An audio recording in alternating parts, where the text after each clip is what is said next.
plus dur. Alors, est-ce que c'est si grave que ça, Patrick Julliard? Non, c'est pas si grave. La France a-t-elle peur? Doit-on avoir peur? La France a peur. La France a peur. ça vous rappelle quelque chose, n'est-ce pas? Non, c'est pas si grave que ça pour deux raisons. D'abord, parce qu'on peut retourner le problème et se mettre à la place des adversaires. Et eux également se disent la France championne du monde, finaliste du dernier Euro, donc eux aussi ont peur d'abord. Donc la France suscite de la peur autant qu'elle peut en éprouver. Et puis il y a quand même les deux premiers plus les 4 meilleurs troisièmes qui passent.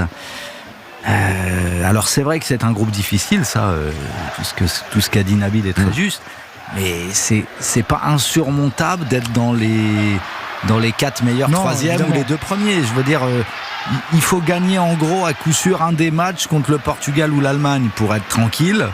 Et même avec 2 nuls, ça peut passer en fonction du match suivant.